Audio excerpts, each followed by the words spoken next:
Actually, when I invented the first set of those machines, my idea was to tell the world that speech is a right and not a privilege. So with that, we actually created this voice machine purely to disrupt the ecosystem globally.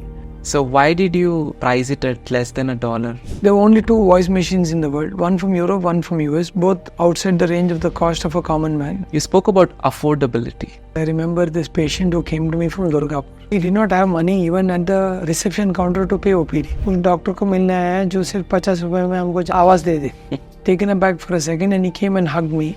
No award, no reward can match the love that he gave me that evening.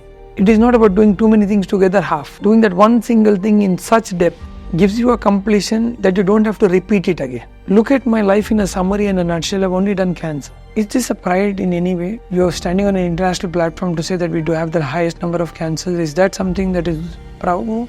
My ultimate aim would be to say that this department is remote. Hello everyone, in today's episode of Trailblazers, we have an extraordinary guest who embodies dedication, innovation and compassion in the field of medicine. Joining us is Dr. Vishal Rao, a pioneering oncologist hailing from Mangalore, Karnataka, whose groundbreaking work has transformed countless lives. Dr. Rao currently serves as the Chief of Head and Neck Surgical Oncology and Robotic Surgery at HCG Cancer Centre, Bangalore, and is the brain behind the Aum Voice Prosthesis, a life-changing device for throat cancer patients. Beyond his medical innovations, Dr. Rao is a passionate public health advocate recognized globally for his anti-tobacco campaigns, which recently led to the Karnataka government banning hookah across the state. In this episode, we will dive into Dr. Rao's journey, his innovative breakthroughs, and his profound belief in integrating spirituality with medical treatment. Hello everyone, and I'm very, very happy to do this podcast with you, Dr. Vishal, and I can't tell you how excited I am. So, you're born and raised here in Bangalore? I'm mostly domicile of Bangalore now because almost 2 decades spent in Bangalore, but I'm a Mangalorean by origin. Oh, okay. I come from the coastal belt in Dakshina Kannada. Properly from Mangaluru. So I did my schooling there, grew up there, and then after that globe-trotted, educated in Belgaum, then went to Mumbai, Tata Hospital, then came, and then finally settled in Bangalore. Okay, great. So you can call yourself Bangalorean. Yes, my family also tells me keep calling yourself Mangalorean and a Bangalorean. Nice. So how was the studies there in Belgaum? I had not heard about Belgaum before I went there.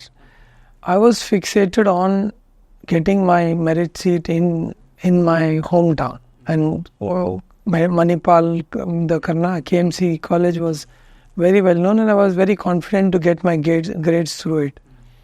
So as destiny would have it, I had to reach Belgaum. I never lived a hostel life. Never thought I will be...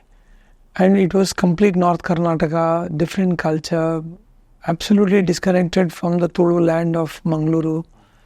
So in one way, it came out as a complete surprise to me and to my parents, who also tried hard to look at a transfer at that time. But my dad had always told me this, that if you're destined to be hanged, you can't be drowned. So as destiny would have it, I ended up in my 1 decade of training in surgery as well as in my training with my medical school in Belgaum itself, and it was a phenomenal experience. I mean, that place was actually, one side it was an army base and another side it was a perfect place for its weather, the people. It had mix of Kannadikas and Marathis. It was a very nice blend of cultures, very, very peaceful. So a lot of people would come to retire there, but I realized that my career started there. And the teachers were phenomenal, dedicated. So it was like a perfect model for what we today look for in conscious capitalism. Yeah. That today in this capital world, when you're all the time in the rush, a place like that gave you a foundation of medicine itself. For me was a blessing. So I was at KLE there. Were there any people from your family who were doctors, or you were the first generation? So my father was an orthopedic surgeon. I lost him early in life. So I'm the second generation. And before that, we didn't have doctors. Okay. So your father inspired you, I suppose? Yeah, I mean, one is I looked upon him as a surgeon, but the funny part was that for me, biology did not fascinate me. See, looking forward to somebody and trying to follow their footsteps is one aspect, but you typically as children, you want to rebel, correct? You just don't want to beaten path and say. So I was not keen on medicine. I always thought I'll either choose astrophysics or I'll move into some other career which is mathematical with maths and things like that, because those were my fascinations at that time. Or I would be a biker, absolutely off the radar. Yeah. That kind of got my parents worried, saying, if you look at his options, this seems scary. And it so happened that in my second 10+2, I got some very good marks in biology, and my mother decided my destiny should be biology. Okay. So that's how, from physics and maths, I went into biology. Okay. In a way, you owe it to your mother as well. Yeah, I think she's been my first guru. So she started giving me this direction, and sometimes, at our times, I think I'm saying more than 2 decades back, your parents would make choices. Yeah. And at that time, if you talk astrophysics, mathematics, they would just look at your face and say, what is this? Yeah. And rightfully or wrongfully, I got good marks in biology. That was not my best subject. I actually was not fascinated with biology because in biology, there are not too many questions asked. You're not supposed to say, why is the liver functioning like this? Or why does the brain work like this? Because it is like this. So, whereas math and physics open up for a lot more questioning. So, biology was not my first choice because, your predecessors would set up a precedence to tell you, sorry, your questions should stop here. Coming to your profession itself currently, what is the first thing that comes to your mind when you go to perform a surgery or an operation? Is there a pattern? Is it consistent all the time? So this has a very interesting a background to what I feel. And initially, I've always believed in this, that I'm not a very overtly religious, ritualistic person. Spiritualism is another dimension, but I've always been believing that a good conversation and communication with a patient with concern is like a prayer. And a good surgery done is like a Ashwamedha Yagna. Yeah. So I'm a firm believer that when you go there, it's as good as a Yagna or a Puja. So this has been my work through my life, like Kayakave Kailasa. Yeah. You can, as long as you deep dive into your work, that's it. And that is your meditation, that is your worship, that is your prayer. Completely delve into it. And that has given me the most satisfaction to approach it with that philosophy than with any other complexity or with any other kind of prejudice or any other kind of feeling of, I would say, superiority or feeling greater, mortal or lesser. Either ways. Why is it called a theatre, operation theatre? Generally, the idea of theatre is there's a stage, there's a director, there's a play happening, there's an audience, there's some emotion, then there's a conclusion also. Yeah. But, does it have anything to do with even when you perform the surgery? So the olden operating rooms, as they would call it, would be like an amphitheater, where people who wanted to observe would be sitting in an amphitheater kind of a fashion, and the central part would be the place where the surgery would be performed in the West. So that's when they used to call it the operating theatre. Okay. And that's how the origin of this entire flow came from. There's no philosophy as such behind it. The only philosophy I can tell you which connects with an operation theatre, which I deeply connected with, was I used to be a part of the John Hopkins leadership programs. I used to go there to participate, and John Hopkins has a very nice Hall of Fame. So there's one very nice photo that hangs of 2 gentlemen, Vivian Thomas and James Blaylock. James Blaylock at that time was the head of cardiothoracic surgery, and Vivian Thomas was a doctorate. So while I was looking at these pictures, and I asked some of my colleagues there, and they gave me a very interesting story. They said James Blaylock was the head of cardiothoracic surgery, and during at that time, the children with blue baby syndrome would, because of the hole in the heart, would immediately die. And it was told at that time by the religious authorities that these children were meant and chosen by God to die. So nothing much was done by them until Vivian Thomas, who at that time had great interest in the subject, started working on it. Now guess what was the profession of Vivian Thomas? Take a wild guess. He solved the blue baby surgery. He must have been an artist. He was a janitor. Oh, really? Yeah. He did not even pass schooling. His only interest in the subject was he trying to learn a lot deep into the aspect of this subject. What drove him into the subject, nobody knows. But he had this passion for this particular subject of electrophysiology and of the heart. So he went and tried to approach James Blaylock, as it says. There's a nice book on both of them called Partners of the Heart. Okay. They said, I think he went as a waiter into one of those programs, trying to get an interaction with James Blaylock. And while they were all discussing about complexities of surgery, he suggested that, I think the surgery is feasible. Among all of them who took him and kind of rubbished him out, the only person who took him with a pinch of salt, but yet considered him gently, was James Blaylock, and said, come and meet me later. And Blaylock later worked with him. It's a long story, but to solve the blue baby surgery, which they gave to the world. So when the first surgery was being performed, and I remember looking at those pictures, it was the amphitheater. So many people were sad to observe that particular surgery. So like you said, like a drama that was happening. Here was a drama that was unveiling of a child which we did not know was going to make it or not. And the hole in the heart had to be fixed. And Blaylock was inside operating it, and people watching from across in that amphitheater situation, in that operation theater, likefully. And while they looked at it, James Blaylock was not apparently that confident, and Vivian Thomas was not allowed inside because he did not have a degree. Yes. So when he enters, finally, because they had to take special permissions, and then the story goes that he was the hand behind holding the hands of James Blaylock, making him do the procedure step by step in that manner, and the child survived it. So you asked me for the drama. So you think of this drama as in every case that happens, that unfolds, giving a new life and a dimension to a person with certain illness. I feel surgeon somewhere becomes extremely close to experiencing God, because he experiences creation in its most natural way, in the most minutest way, under the microscope, seeing the blood in his hands, looking at the blood flow, or looking at those organs function, touching them, actually looking at the energy around this entire aura of the creation and experiencing it in all its fervor. So OT is another experience altogether.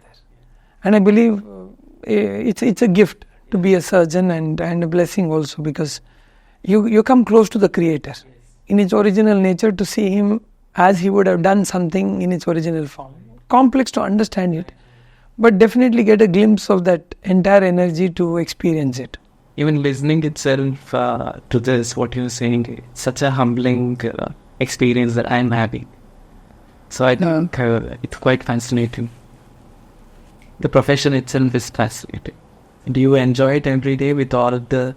I'm sure that you are wearing so many hats, not just as a doctor, you're got into OPDs, then you're a surgeon, then you're also into so many other things such as, public health policies, you are also into social welfare and so many things. How do you, cope up with so many things? Do doctors have the liberty to undergo this kind of stress? Can they burst it out? I think the first part, I remember one of those days when I was performing this very complex surgery called the carotid body tumor. It's a tumor that develops on the main blood vessel that connects the heart to the brain. It's one single highway that goes up, straight from the heart to the brain. Now imagine this, that how important that highway is, which controls the entire blood flow to the brain, which can shut down your entire system, and the tumor grows on it. So dissecting it out of that means you need a sub-millimeter precision, and there cannot be errors there. So in our surgical oncology field, that's one of the one of the final surgeries a person accomplishes when he does it. And about a decade back, I had written a classification on it, which got accepted and became a good contribution to science, considered among the articles of the decade in the global literatures. Simple classification that I did. So while I was performing that surgery, I recollect very fondly that I was deeply in my meditative state of performing that art of the surgical technique. And doing so, my assistant who was assisting me was also we have a good team we operate, and somebody switched on the music. And it was a sudden, loud, jarring music that got turned on unintentionally in the OT, but created a ripple of a noise, a tremor of worry. So much so that the entire ecosystem suddenly had changed for that few seconds when that loud sound turned on. And the surgery got paused for a second because my assistant stopped and shouted at the person saying, "Who is that person who's switching on that music? Please stop it. Don't you realize we are in such an important step?" I looked at him and I said, "At the first place, you should not have heard this music. If you pick up that, then you are dissolved in this entire thing. It should not matter to you what turned on, what turned off, because you are in this act." And for me, this is as good as meditation, of diving into a moment as deep as possible. That means when you do that, only do it and have nothing else around it. Now, if I'm doing public health policy, dive into it so deep that there's nothing else existing around it. And the key task of multitasking is do one thing at a time correctly. It is not about doing too many things together half. Doing that one single thing in such depth gives you a completion that you don't have to repeat it again. And that gives you a time and space. And that's why they say that if you want to get something done, do it to a busy man. Because it's only a busy man who can do everything. It's quite fascinating. It's a philosophy actually, in one sense, that not just you, but even any entrepreneurs or anybody who's striving to do many things in life can apply. And time expands when you do this. Because I feel time is a denominator of breath. And the deeper you go and delve into this, you become a part of the larger ocean of consciousness in actually expanding time and creating perfection in some way in each. So I've always looked at it that way, that I think from the point of view of completing a task to looking at it in different dimensions, look at my life in a summary and a nutshell. I've only done cancer. Whether it's prevention, whether it's policy, whether it's surgery, whether it is research, whether it is innovation, which means every day I go inside to solve a problem. And every day I strive towards working on a solution, which is for one patient. But sometimes some of them get scaled up into a technique, into a design, into an instrument, into a policy. So, in principle, I'm deep into the moment, working on one single thing at a simple way. What happens to it later on is decided by the universe in its own course. Right. Wonderful. Fascinating. Now, I would like to now touch upon one of the most important aspect of your own life, that is invention of Aum Prosthesis, which is a voice box.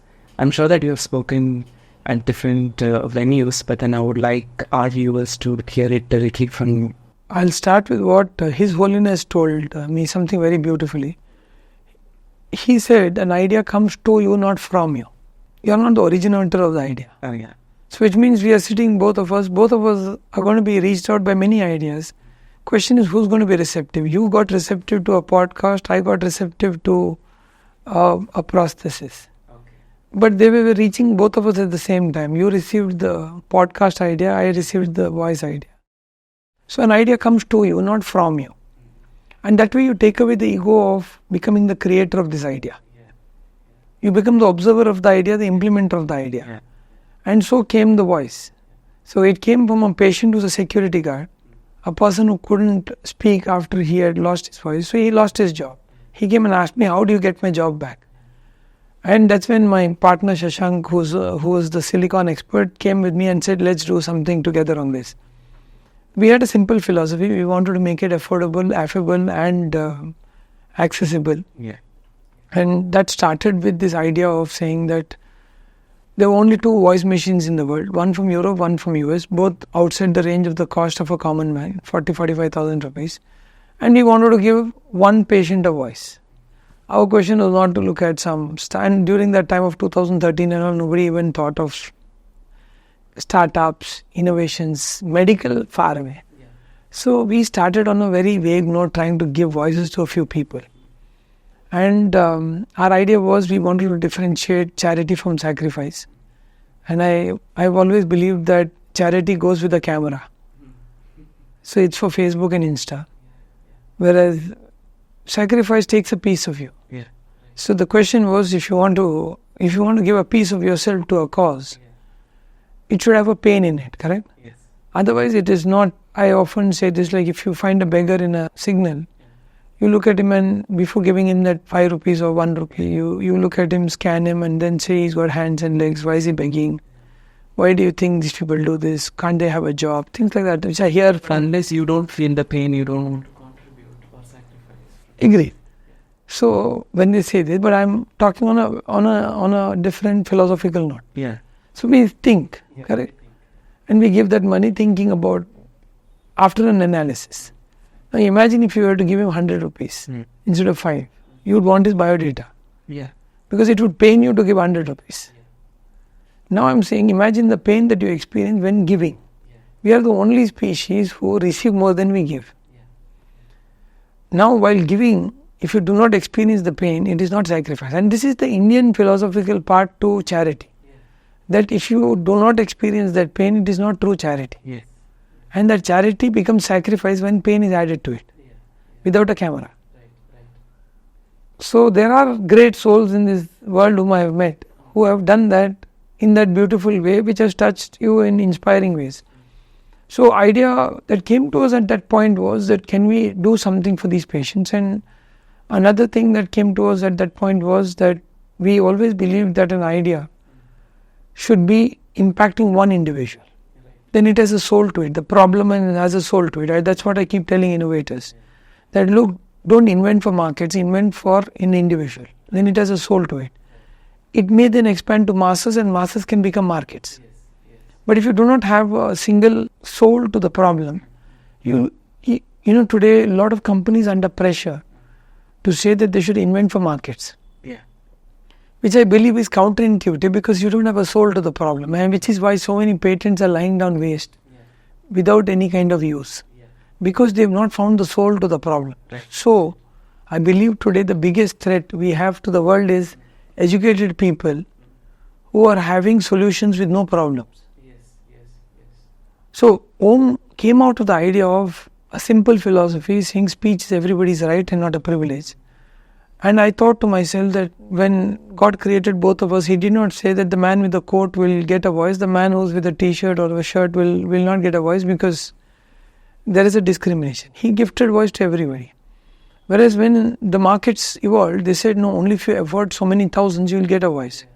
So I just wanted to disrupt the thing by saying that let voice be gifted to everybody. And let people across the world be given a chance to speak.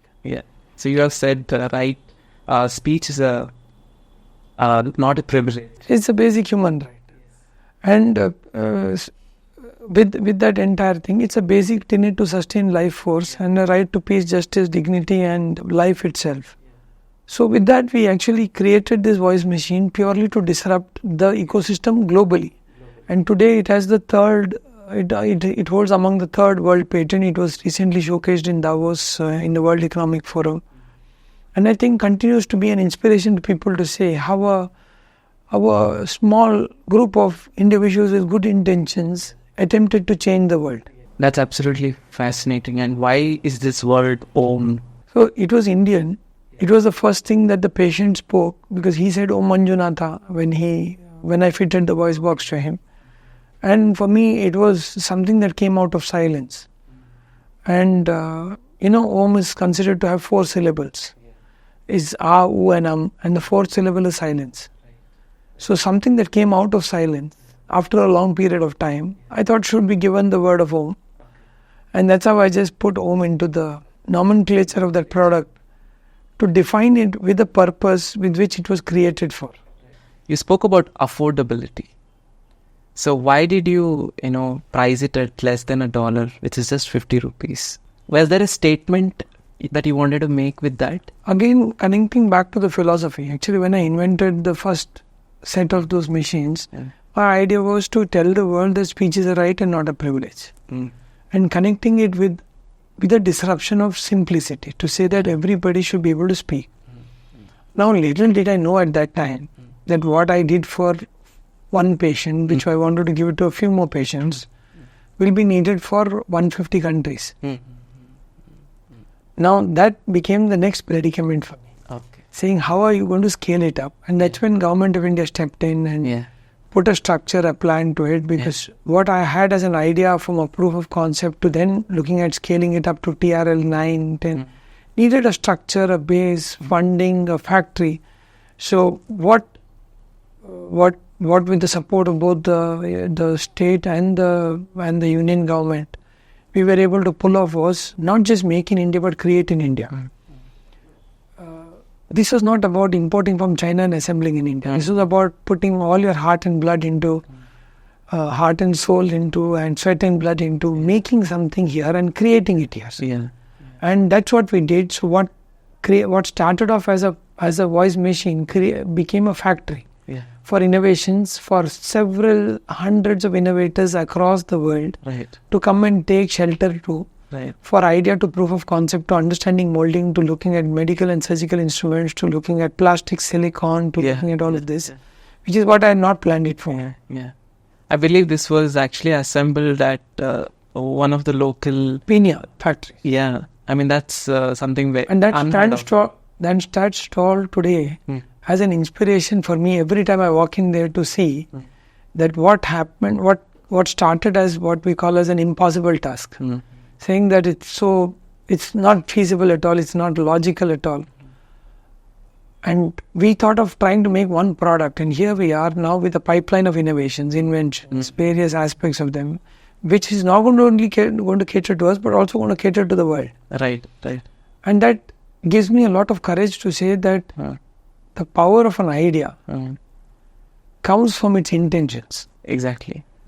It does not come from the financial backing, which venture capital is backing you, and or the branding behind it or anything. It comes from purely the intention of that idea. And if the fountainhead of that idea and the intention is pure, I think there is nothing as powerful, they say, as an idea whose time has come. Right. So this creation of this entire facility, infrastructure, the support from governments, the support from international bodies, Davos, World Economic Forum, Harvard, and who has not studied this entire thing, and today continues to expand and continues to pose new problems to me, and I work on new solutions in the same line. Right. And this is freely available for any doctors, any hospitals to use and implement it. We are currently in the scale-up phase, working with Ayushman Bharat, Government of India, so that with the BPL card holders, and currently taking the national pricing policy, looking at the factory sustenance, and looking at Government of India's support in this entire thing. They've structured a plan for us on how we're going to be able to scale it up, wherein poor patients in Ayushman Bharat with all this will be getting it free of cost.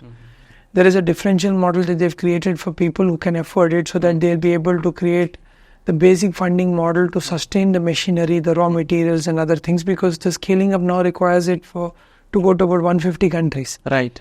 So yet keeping the free model, wherein we remove even the $1 business. And yet keep the charity model of CSR open, and continue to have people who are donors who come and donate for hundreds and thousands of patients. So we've created a kind of a fusion model where we are giving... we are removing the discrimination and disparities from this entire thing, removing the cost factor. In principle, telling the patient that if you don't have a voice, we will be able to give you a voice. Right.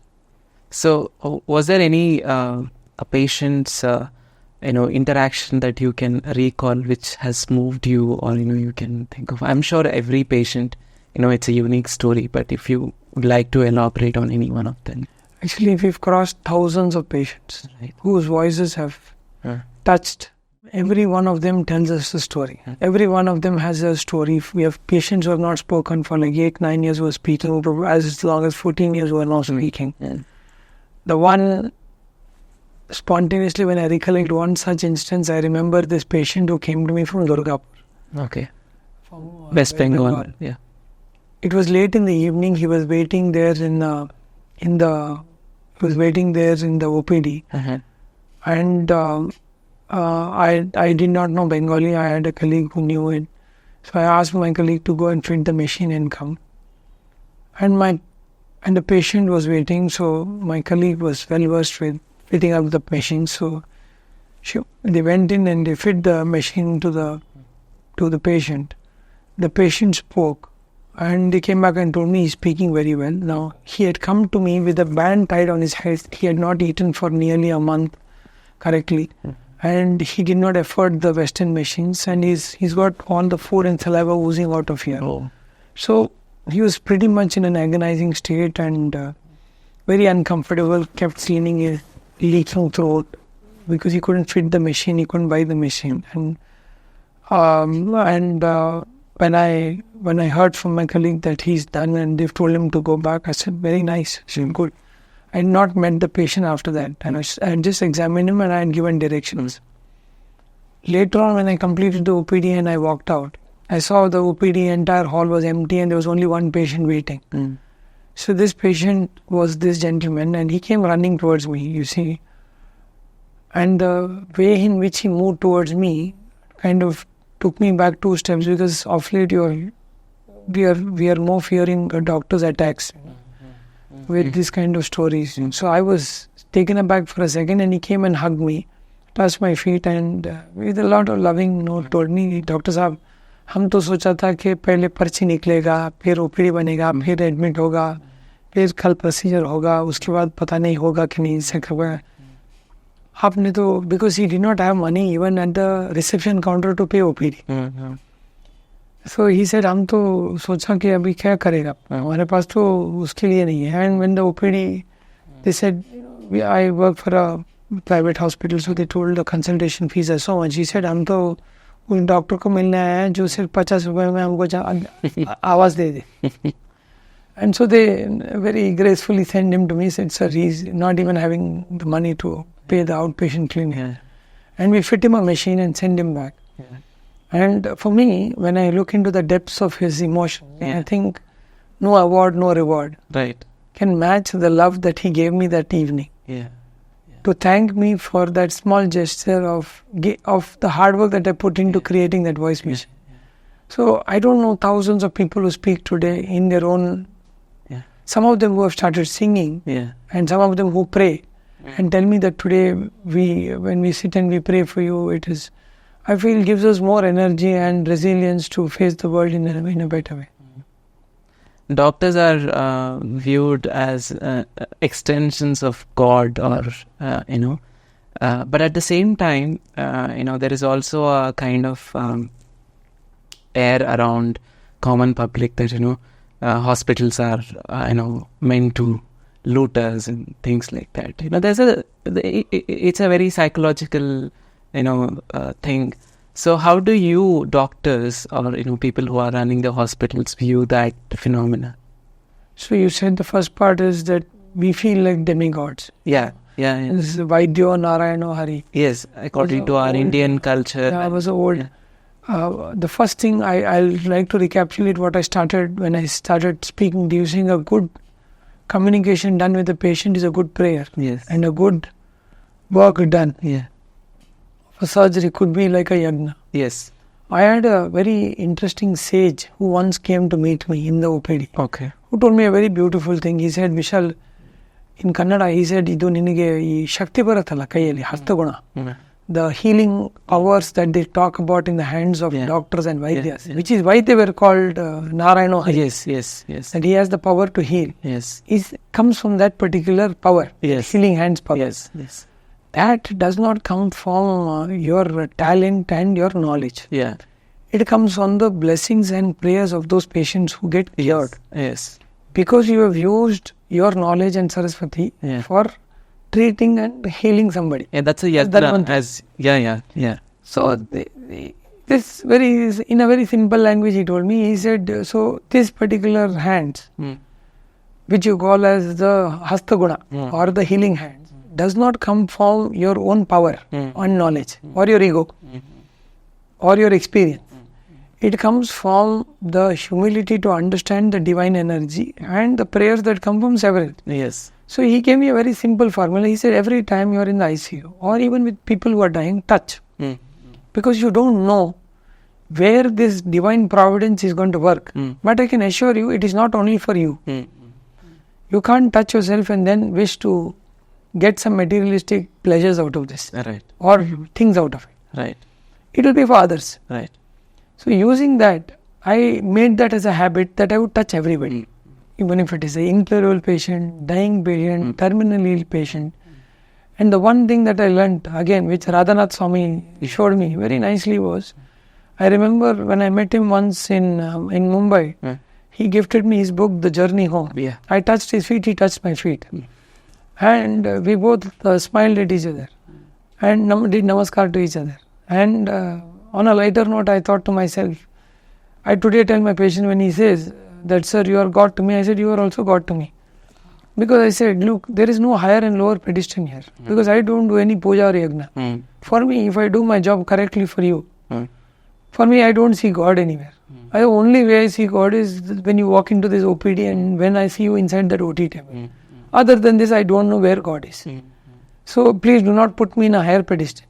Because for me, actually, the way I see God is only in you. And my complete prayer is when I do a good surgery and speak to you in a way by which you leave the burden and go. A lot of the time when I tell them a few words, and they say, ಒಳಗೆ ಬಂದ ಕೂಡಲೇ ಆರಾಮ ಅನ್ಸಿತ್ತು sir, ಹೊರಗೆ ಹೋಗುವಾಗ ಎಲ್ಲ ಚಿಂತೆ ಹೋಯ್ತು.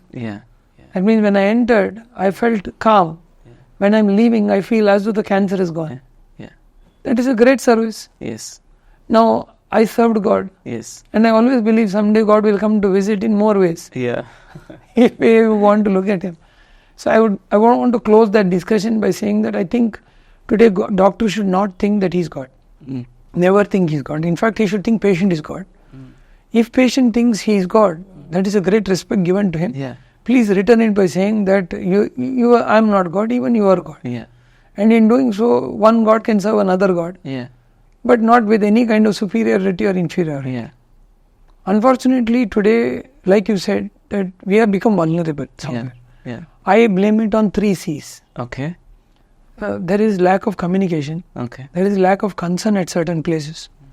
There is too much of commercialization. I do not disagree. These 3 C's are real. Yeah. Now, question is, I think we have to introspect. Okay. Medical education has to change. Capitalism in medicine may not work. Okay. And eventually, consciousness in capitalism is sustainable. Yeah. Yeah. So, yes, there may be a cost to some particular things, and the cost of a service can be, but healthcare is one place where service should go with seva. Yeah. You cannot have the GST approach. Services and seva are 2 different things. Yes. When they blend together, there may be some cost to it, but that cost is not something that should detrimentally prevent you from the seva. So I strongly believe that if that happens, and then transition is going to come soon. COVID was an eye-opener for a lot of these. I'm sure the next coming years are going to be a lot of responsibility on the medical fraternity to change this approach and to bring in front of the society to reclaim their respect and to reclaim what they actually got in COVID, to say as they were able to give that opportunity to serve. Right. And to do that seva will have to be again reclaimed by the medical fraternity by addressing the 3 C's. Right. Amazing answer or perception. Yeah. I think again coming back to the same thing that you earlier spoke also, the intent has to be very, very genuine, clear, and it has to be backed up with the right purpose. Then all of these things will fall into place. Not just individually, but even institution-wise, even national, on that level as well. Government or any entities who are working towards healthcare or, public health and stuff like that.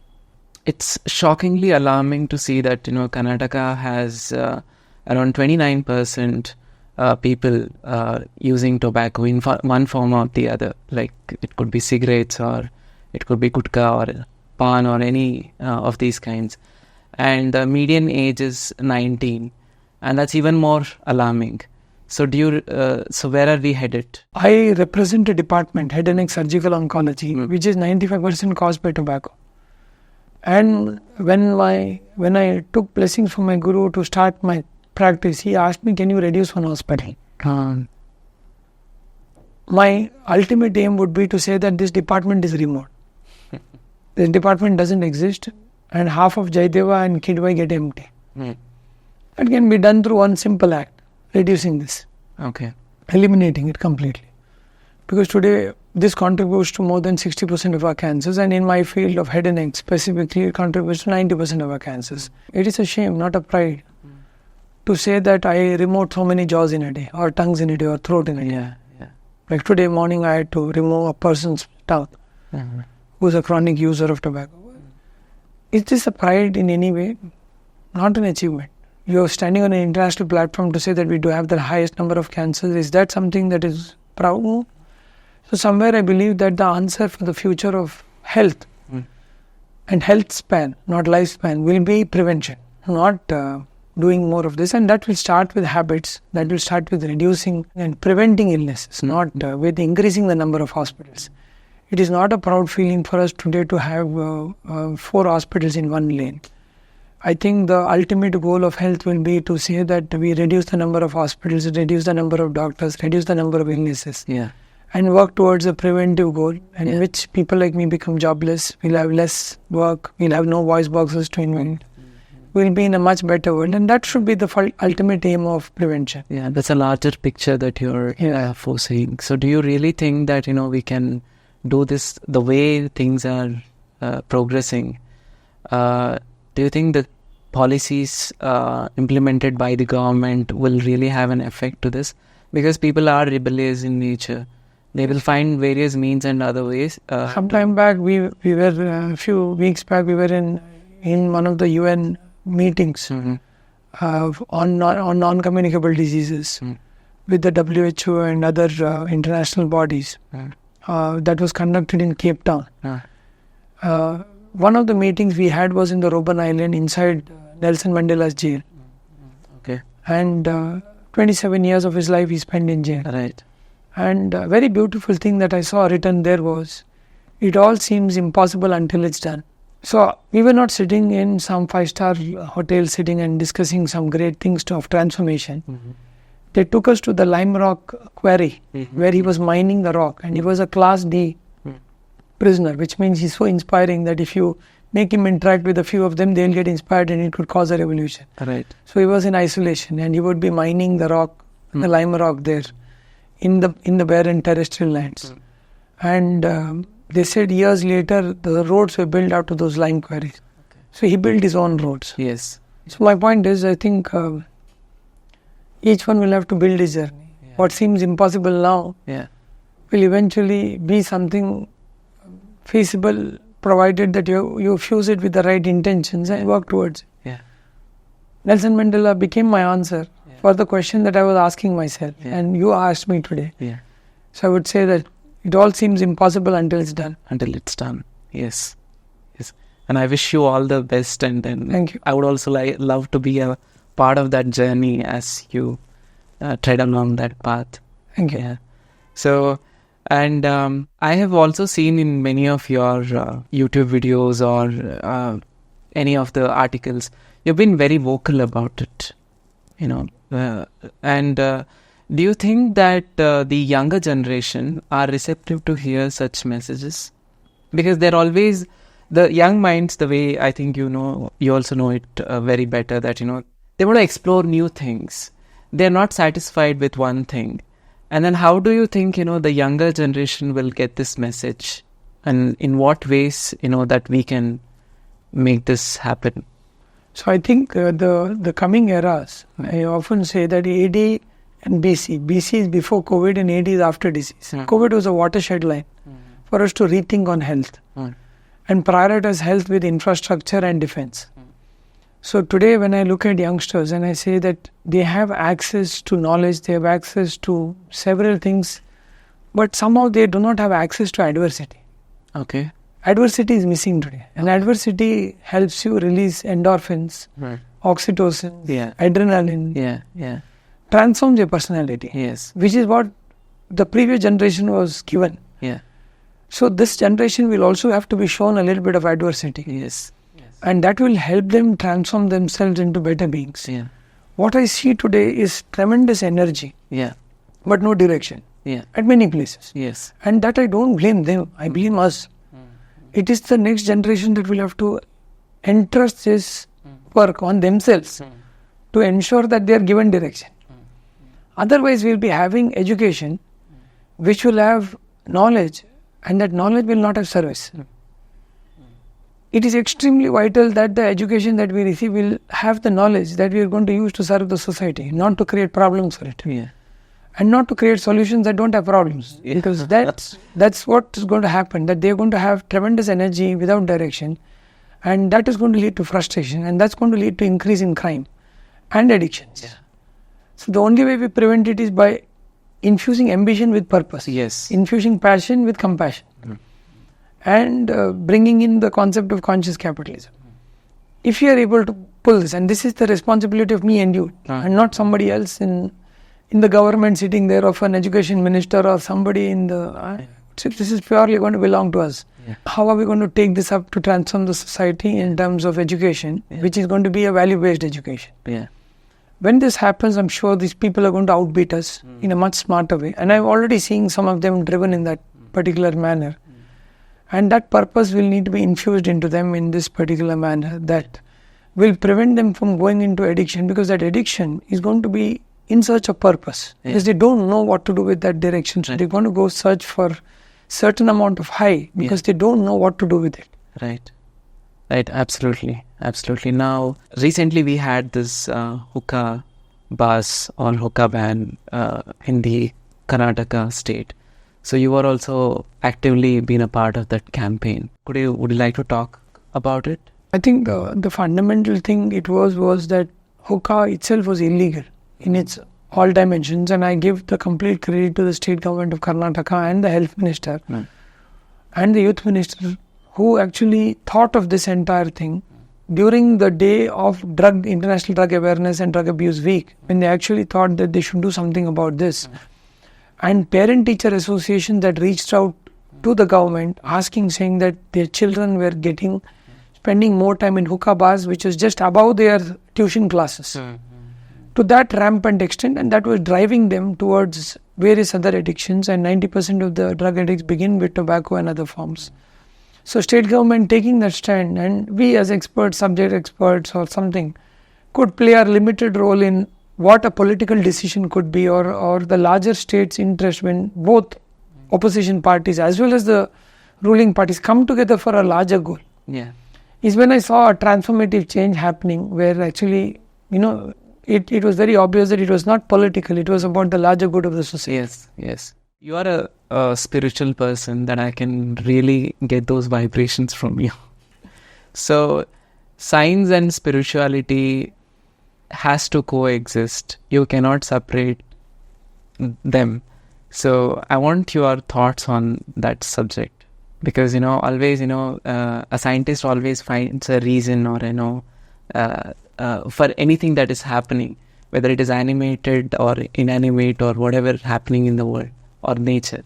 So, but how do you view this whole aspect? I remember a very beautiful quote by a famous quantum physicist who told that when you sip from the glass of science, you are an atheist to begin with. Okay. But God's waiting at the end of the glass. Okay. So science is something like this. Okay. When you start sipping from the glass of science, you are an atheist because you are filled with knowledge. Yeah. And which is what was my story. As I sipped deeper and went to the bottom of the glass, I realized somebody else was waiting for you, because there were answers that you couldn't find in books. Okay. And those dimensions opened up the larger questions which were answered in spiritualism. Yeah. Why good cancers go bad, why bad cancers become cured. Yeah. A person who has 1 hour left lives for 10 years, whereas a person who had 10 years left died the next morning. What actually conspires in this universe beyond the design that we have planned for it? What actually drives the entire intricate woven design of destiny beyond your free will? to choose things and to plan things.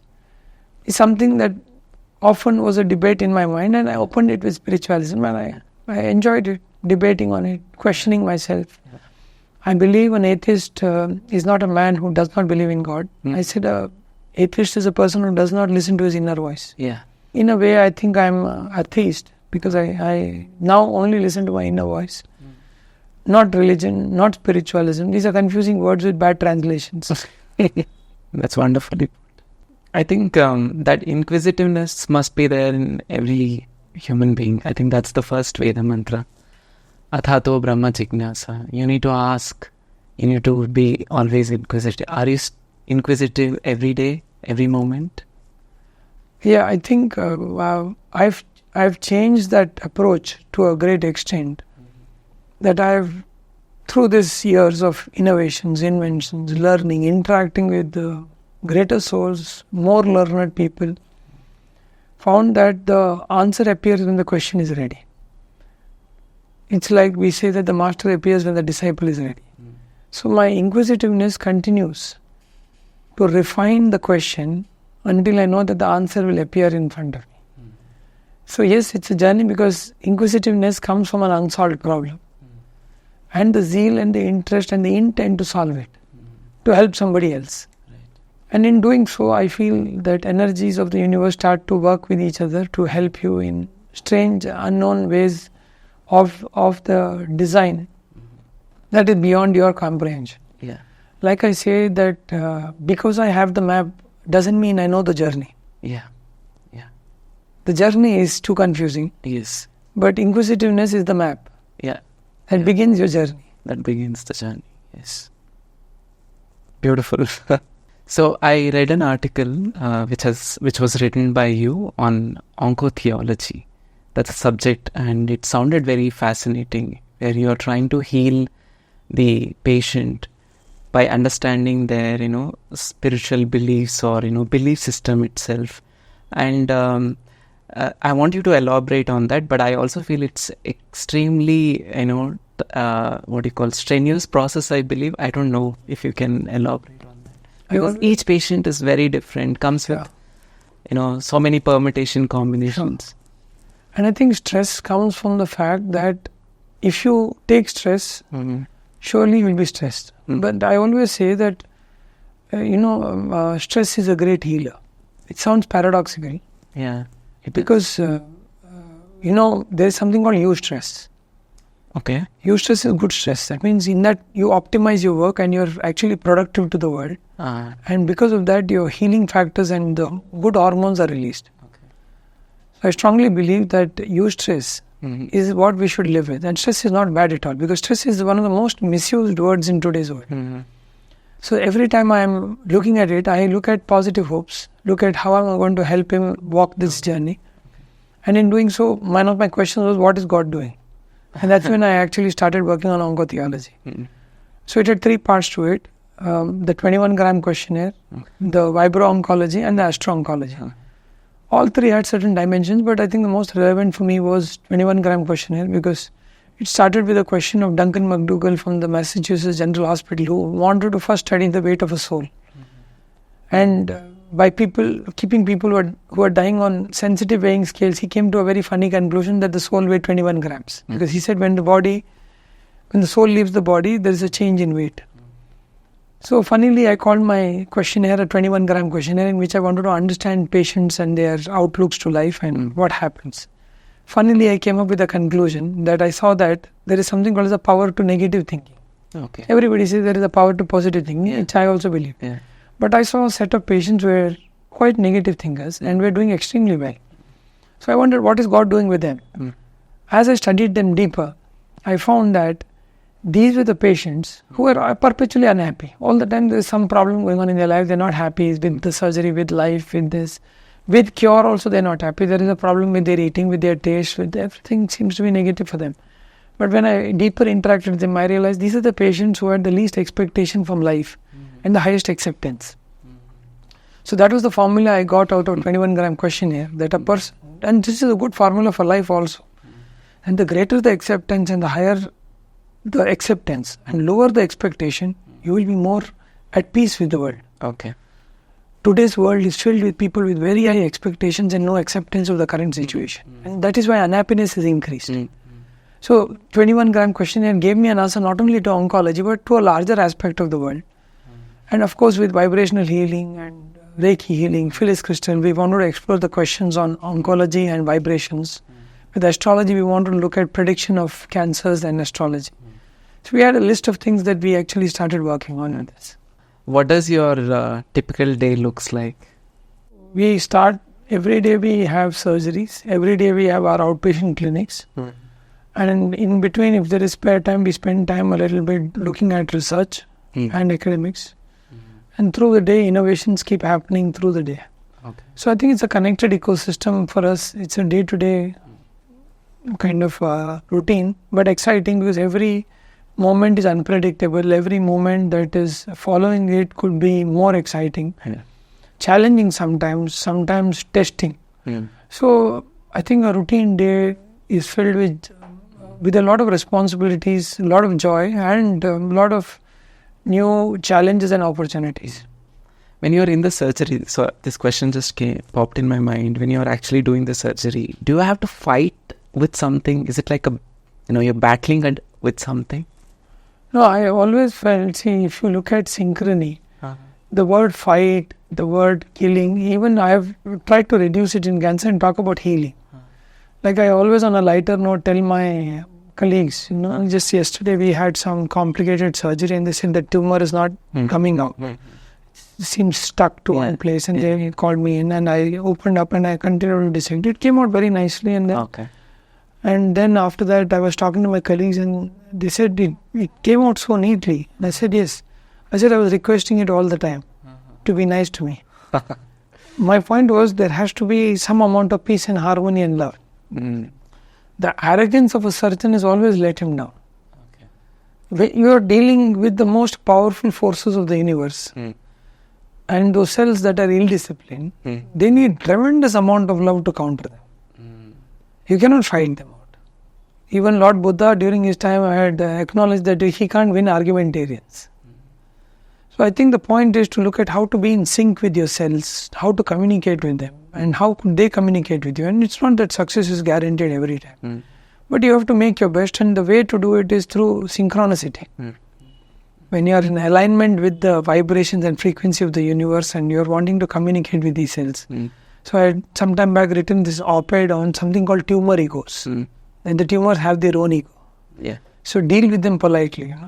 Don't show your flamboyance and your arrogance to them. They'll teach you theirs. And one interesting fact you eat only one meal a day. See, 95% of what we are made of is air, water, food. And I have moved over the last 3 years, 2.5-3 years into a one meal diet and a vegan diet. But I think the overall thing that I would like to share here was I was sharing with my colleagues as I sit on several of these global panels watching non-communicable diseases and especially post-COVID. One thing that I should starkly tell our viewers is in the next 10 years, people are going to die more of eating than of starving. Food is going to kill you more than less food. So, and that's globally going to happen. So the approach of doing this was a choice because I don't think I need so much. Now my mind is more calmer. My work is more productive. I have a silent kitchen. I get up and I start to work. The only trouble is for people who work around me because they forget that there's no lunch break. So now they kind of started to tune themselves, putting alarms to say, just go for lunch because he'll keep working. So do you have any message to the young aspirants who are getting into this field of oncology or any of these medical field to view it in a different way? I mean, recently, I think just a couple of days ago, there was this NET paper leak. I think we all have heard of it. So there's so much of agitation and stuff like that. So if you have any message to... I think broadly what comes to our mind is how do you differentiate an intelligent person from a stupid person? An intelligent person has limitations. So what I see today is that knowledge is going to be a barrier.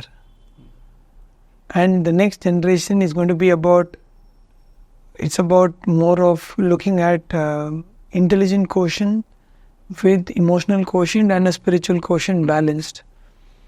Knowledge will be a barrier and ignorance will be power. And non-domains will take over domains.